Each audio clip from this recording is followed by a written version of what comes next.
Morning, guys. This is the behind the scenes of Today with Pastor Jay, and I have Vic Baker here. So we're going to get right in it as soon as the music gets to going.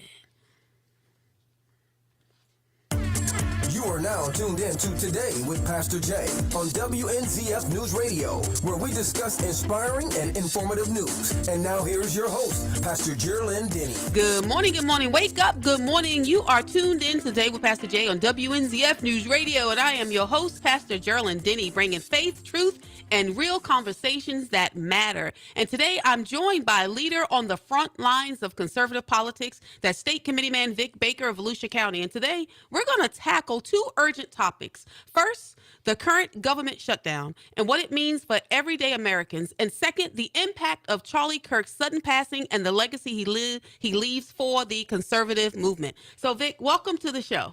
Thank you, Pastor Geraldine. It's my privilege to be with you. So let's start talking about this shutdown. You know, the Washington gridlock is hitting families, it's hitting small businesses, and even our military. From your perspective as a conservative leader in Florida, what's really behind this shutdown? Well, I think the Democrats are running out of a playbook. They are running to the last chapter of their playbook. They're desperate, they're delusional, they're deceptive, and what is the product of that? The product is a mess that they've never seen themselves in before. The other problem they have is Trump is the master of the meme.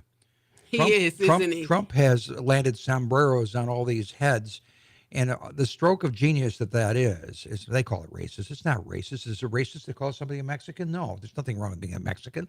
The point he's making, though, without ever saying a word, is that these people, you'll have to excuse that. I'm going to have to shut that off. I'm sorry. Just hit the button and silence it. All right. Yeah. That's why it's pre-recorded, guys. Yeah. All right. Well, let me just turn off the phone here. So it doesn't get in my way. Okay. Sorry, I normally silence this new phone. Okay. Start over. They thought they had a noose around Trump's neck. They've tried to indict Trump. They've tried to sue Trump to bankruptcy. They've tried to impeach him twice. They've tried to disable his election. In 2020, they did. In 2024, they tried to steal it away from him.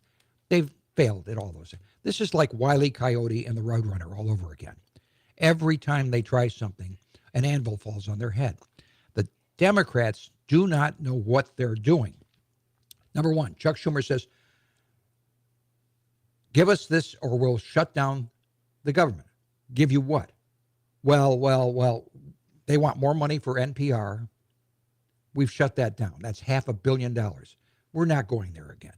They want money to pay for health care for illegal aliens. The One Big Beautiful Bill canceled that. Hidden in their alternate bill is a repeal of that. They keep saying that we're lying about that, but it's right there in the language, in plain language. Now, what Trump does without any words, he's able to throw up a meme with Hakeem Jeffries and Chuck Schumer wearing sombreros, and they scream foul. They don't know how to laugh at themselves. The worst thing you can do with your enemy is not to villainize them, but to beclown them. The American public is laughing at the Democrats. That's not a good place for them. 65% in a recent poll of the New York Times shows the American people disagree with what the Democrats are doing in shutting down the government. This was a clean, continuing resolution. I, for one, have a little bit of a problem with the idea that we put ourselves in this situation every year because they take 5 weeks off in August and into September, vacation, when they could be finishing up their spending bills instead. They have a new development in Washington. It's called air conditioning. That August recess was created in a time when there was no air conditioning in Washington, D.C., and it's a tough time to be there that time of year. But they have air conditioning now. They have all the amenities. There is no excuse for them to say, oh, I have to go home to my constituents for 5 months and visit or 5 weeks and visit the county fairs and whatever. They can head home on weekends. The point is, they put themselves in this jam every year, and they have to have continuing resolutions. That's where how we get there. But the Democrats are saying no to a continuing resolution that changes nothing. So they're fighting against a cloud. There's nothing that they're significantly fighting against. They're fighting against status quo, but they're not offering a better alternative. So they've given us nothing to argue their point. Nothing. Do you believe the shutdowns are a symptom of a deeper issue in government spending and accountability? Yes, absolutely. They are math challenged. Their demands would put another $1.5 trillion of spending back on the table. And while Trump is bringing in billions and billions of dollars in tariff money, that would not make up that 1.5 trillion. The fact is, Trump is finding ways to reduce the debt, finding ways to increase federal revenues without hitting the taxpayers. The Democrats just want to pick our pockets again to afford more of their ridiculous programs, and there is a backfire to this, because what is happening is the head of the director of the Office of Management and Budget, Russ Vought, has been meeting with the president, and he has a plan laid out. If they continue this shutdown, what's going to happen is a lot of the pet projects and the pet people the Democrats have in place in the stranglehold that Washington has on our lives are going to be shut down and closed permanently. There may be hundreds of thousands of permanent federal layoffs, which would further reduce the burden on the taxpayers. And he's free to do that as long as the Congress is not doing its end of the bargain. How do you see this shutdown affecting and impacting everyday Floridians? I mean, because this keeps happening. Initially, in the first days, it's all performance art. There's not really much happening that's affecting us yet. But military are going to see their paychecks frozen, and a lot of federal employees are going to see they'll be furloughed, their paychecks will be frozen. It's almost like a paid vacation, because a lot of them are going to get back pay. They will, pretty much all of them will be, except for those that are permanently laid off, will get paid back for all the pay that they've lost. However, it's a disruption. If you have a family budget and you're running paycheck to paycheck, yes, it's disruptive to your life. The Social Security recipients, they have not been suicidal enough to cut that off. That still runs automatically. That's correct. And that's another lie that's been told. They always saying, oh, Social Security going to be cut. Nope. Your Social Security going to have a problem. We have a lot of listeners that are on Social Security. It will not impact Social Security. Your check's still going to come in. That's considered essential. Here's something that will impact. If we have a hurricane, which, knock on wood, God has blessed us so far, nothing this year, so far, but we're not out of the season yet. And if this shutdown continues, FEMA will be shut down. Now, some will say maybe that's not a bad thing because the state of Florida did a better job than FEMA anyway. But nonetheless, FEMA will be crippled during the time when we might be facing a catastrophic storm. And money come through FEMA as well. That is correct. Resources. That's right. But FEMA, as you may know, and certainly your local public officials know, is more of a backfill in terms of finances. You pay up front. That's true. They come in with the money months later. So it may not have the direct impact people think it will have. But nonetheless, it's not a good thing to have FEMA crippled during this particular time. We also have challenges around the world. We have troops engaged in cities trying to assist the president in bringing law and order back to our civilization. And let there be no mistake, the Democrats' program is chaos, delusion, and profligate spending. And gender ideology, and communist dreams and schemes. We are really under assault here. This nation is, in fact, we'll talk about the other issue in the next segment. But right now, in terms of fiscal strains on us, we have a lot on our plate. I just marvel at what this president is able to accomplish in spite of all the noise that's going on around Washington. But there's so many people that hate him. If Trump came out and said that air is good for you, I'm thinking people may start suffocating themselves. Might be a good policy for the president to enact.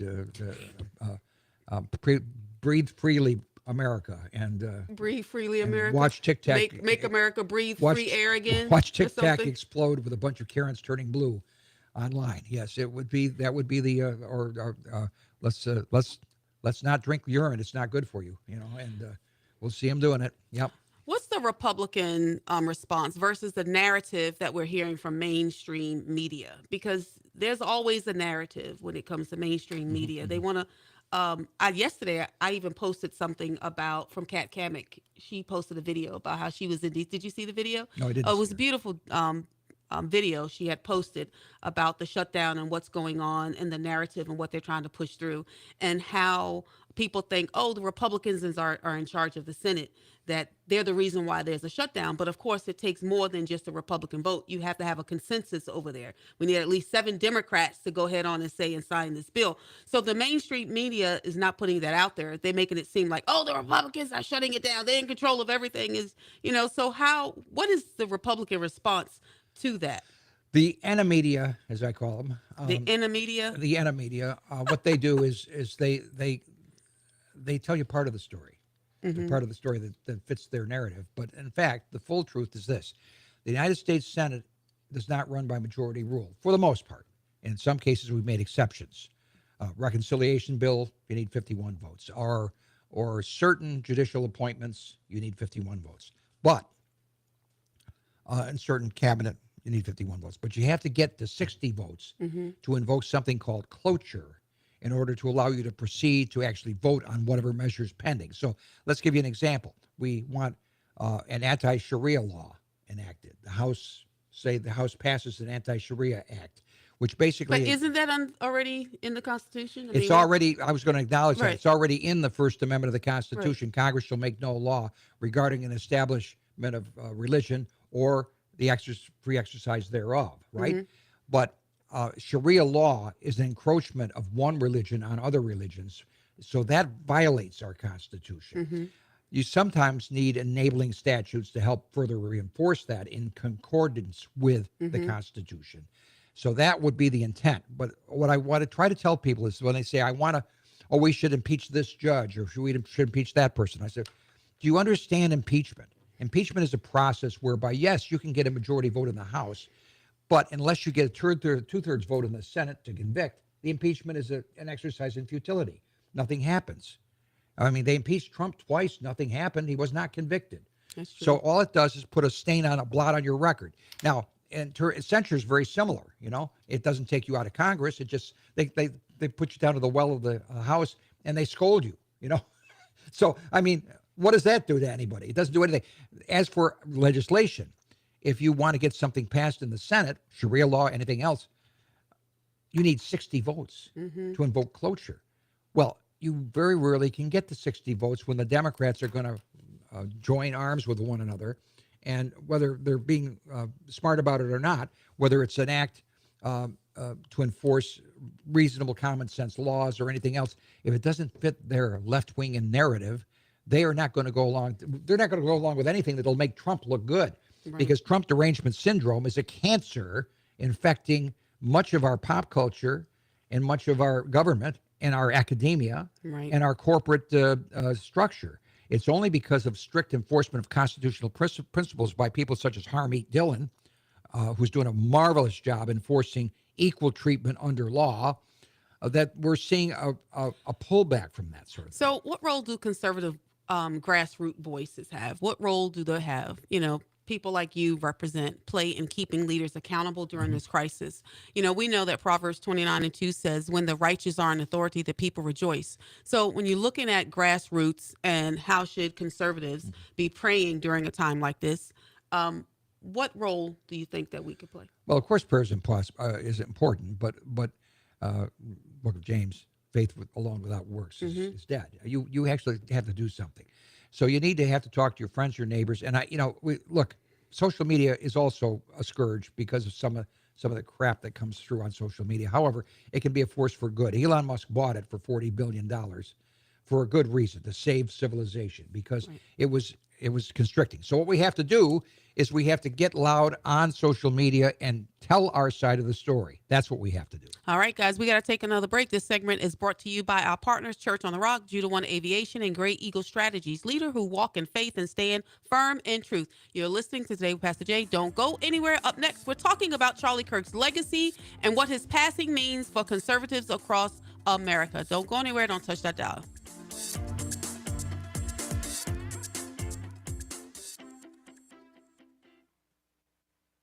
Somebody in the chat.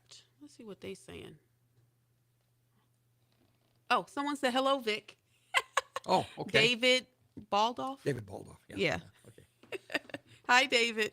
Hi, Dave. Okay. All right, I'm ready. Welcome back. Welcome back. The conservative world is still reeling from the sudden loss of Charlie Kirk. He was a bold voice for faith, freedom, and the next generation. So, Vic, let's talk about Charlie's impact. What do you see as Charlie's greatest contribution to the conservative movement? His courage and his faith. You know, I'm so glad you said that, because at the end of the day, that's what he wanted to be known for, his courage for his faith. Just recently, I was at the National Federated of Republican Women National Convention, and it was here in Orlando, and I was so excited. And they passed a resolution for Charlie Kirk. And I stood up immediately. It was a beautiful resolution. It talked about all these things. And I went to the microphone and I said, Madam Chairwoman, Madam President, because she's president, I said, we must not forget what he wanted to be known for. And I put in a motion for them to add that particular language. That's what he wanted to be known for. And it passed unanimously. I mean, every state was represented across the nation. People said, that's exactly right. We have to get back to the fundamentals of what Charlie Kirk believed in and what his greatest contribution was. It was his courage for his faith. And he preached Jesus Christ. So Charlie had a unique ability to mobilize young people. We saw that in this last presidential election. So how do conservatives carry that mantle forward now? Because that was a huge mantle that was on such a young man. The generation coming up, this young generation, young men and women in their 20s, college age, they have been yearning for a voice such as Charlie Kirk. That's why he filled so many open arenas. That's why thousands turned out to hear him. That's why he was able to move so many hearts and minds, because he listened to them and he gave clarity, moral clarity. Mm-hmm. He stood on very basic principles and he lived the life he preached. He was authentic. There are very few people out there in public life today that are as authentic as Charlie Kirk was and still is. I say still is because he lives in the hearts and minds of faithful Americans and faithful people around the world. He is no longer Charlie Kirk, a campus public figure or a celebrity. Charlie Kirk is a modern-day Christian martyr. Mm-hmm. He is a symbol, an emblem for the world of the important things in life: faith, family, foundational principles. He is the one who says to every young man and woman there, please sincerely look for your life mate. Get married. Mm-hmm. Be a faithful husband or wife. Have lots of children.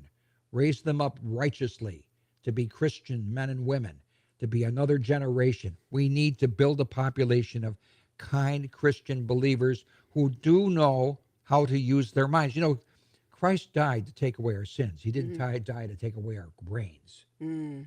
Right? Mm-hmm. To be a faithful, believing Christian, you do not have to be a non-thinking drone. Absolutely not. He proved, because he also adopted a lot of the teachings of a man who lived before Christ, a Greek philosopher named Socrates, who never wrote a word down, but he taught his students in the academy. He taught his students, or in the open arena, out in the marketplace, how to think for themselves, not what to think, but how to think. He challenged them by using what we now call the Socratic method. That's what Charlie Kirk did. Come up to my tent. Prove me wrong. Prove me wrong. Say something audacious. Okay, well, let me ask you a question about this. And he'd start probing and probing. By the time he'd finish, they'd either be spitting mad at him or they would be, wow, I never thought of it that way. Mm-hmm. The point is, he used logic, a kind, unwavering logic and spiritual presence to bring these kids in. Our kids have been starving for this since they were born, because our society has been infected with a cancer of moral depravity and directionless, godless evil. And it isn't a right or left thing, although it is in the classic sense, because your left hand is the hand of the devil and the right hand is the righteous hand of God. That's why we talk about left versus right. The right is God. The left is wrong. The left is evil. And we are faced now with demonic people. We are faced with, for one thing, Islamist radicals who want to not just infect our society, but they want to dominate our society and expunge Christianity and expunge all people they call infidels. This was a latecomer, 900 years, 600 years after Christ came along. Mm-hmm. Christianity is still the world's largest religion, but what's the world's fastest growing religion? Islam. It is. It's infecting. It is. I was in London a couple of years ago, and I saw it over there. I was very surprised, and it's growing very fast, and they don't particularly care for Christians. It's interesting. Back to Charlie Well, that's Kirk. putting it kindly. Yeah, well, that's another show. We're gonna have to bring you back. We'll talk about that. But Charlie Kirk, I saw him have a conversation with a woman in reference to abortion. She wanted to, and her stand was, the baby it's my body, it's a part of me. First of all, I always say the baby's body is not your body, but he was very, very specific when he was speaking to this woman. He said, you're talking about a part. A part is like an arm or an ear or leg. That's something that's a part of you. He said, no, the baby is attached because it can be separated. And the DNA of the baby is a completely different DNA of your DNA. Correct. And the woman just sat there. She didn't have a response. It's like people just don't want to know the truth. So what lessons should local leaders like yourself take from Charlie Kirk's approach to his grassroots activism and what he did? Well, first of all, speak your beliefs. Do not be afraid. Be not afraid. That's also a biblical lesson. Right. Be not afraid, for the Lord thy God is with you. You know, if you speak the truth to the Lord, you speak the gospel to people without fear. Yes, people may hate you for that, but the hate is in their heart. Well, they hated Jesus first. And so, that's Satan. I mean, I look at it like that. And the more contemporary mention was the World War II mention. When you're over the target, you pick up flak. The point is, Charlie Kirk was over the target, and he became a target because he was over the target. Do you think Charlie's passing will unite conservatives in a fresh way or create new challenges for this movement? I think it's united us in ways that I could not imagine. Did you see his funeral? Oh my goodness. Well, that's what I want to Those say. memorial service. When you rather. you fill an audience of Super Bowl capacity, and all it is about is praising God, and I can tell you the one moment of that entire memorial that struck my heart and probably struck the hearts of many millions of people was Erica Kirk, his beautiful widow, standing there with tears flowing out of her eyes, looking up to heaven, to Charlie, and to say, I forgive him. I forgive him. Powerful. I mean, that is the lesson and the message central to Christianity, that those who are non-believers or unacquainted with the Christian faith find hard to fathom. They don't understand that. Even in our own tradition, Judeo-Christian tradition, the Old Testament teaches vengeance. The New Testament teaches forgiveness. Now, forgiveness is the hardest thing for a human heart to accomplish.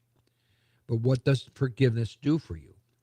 It lifts a burden from your heart. It lifts a burden from your soul and your spirit. It lifts a burden from you and puts the burden on the person to whom you give forgiveness.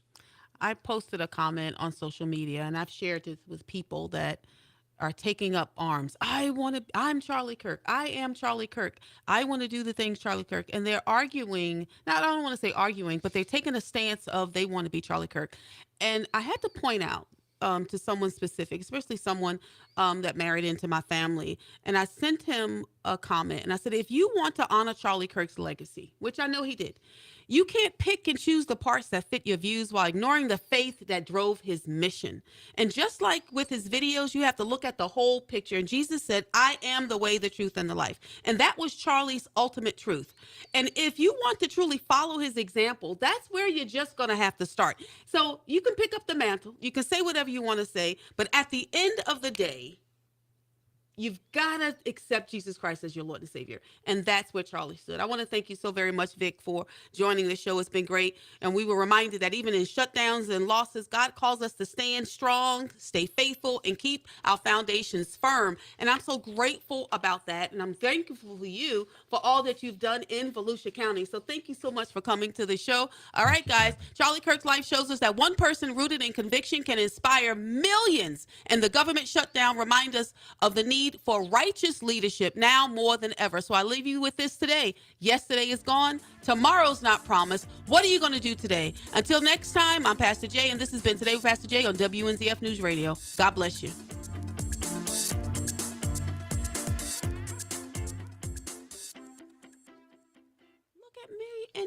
time. Dun-dun-dun-dun-dun. Like a All right, true we're still brother. rolling. So you got anything you want to add? Because No, no, I just that Charlie Kirk's legacy is going to by far exceed anything that anyone ever imagined.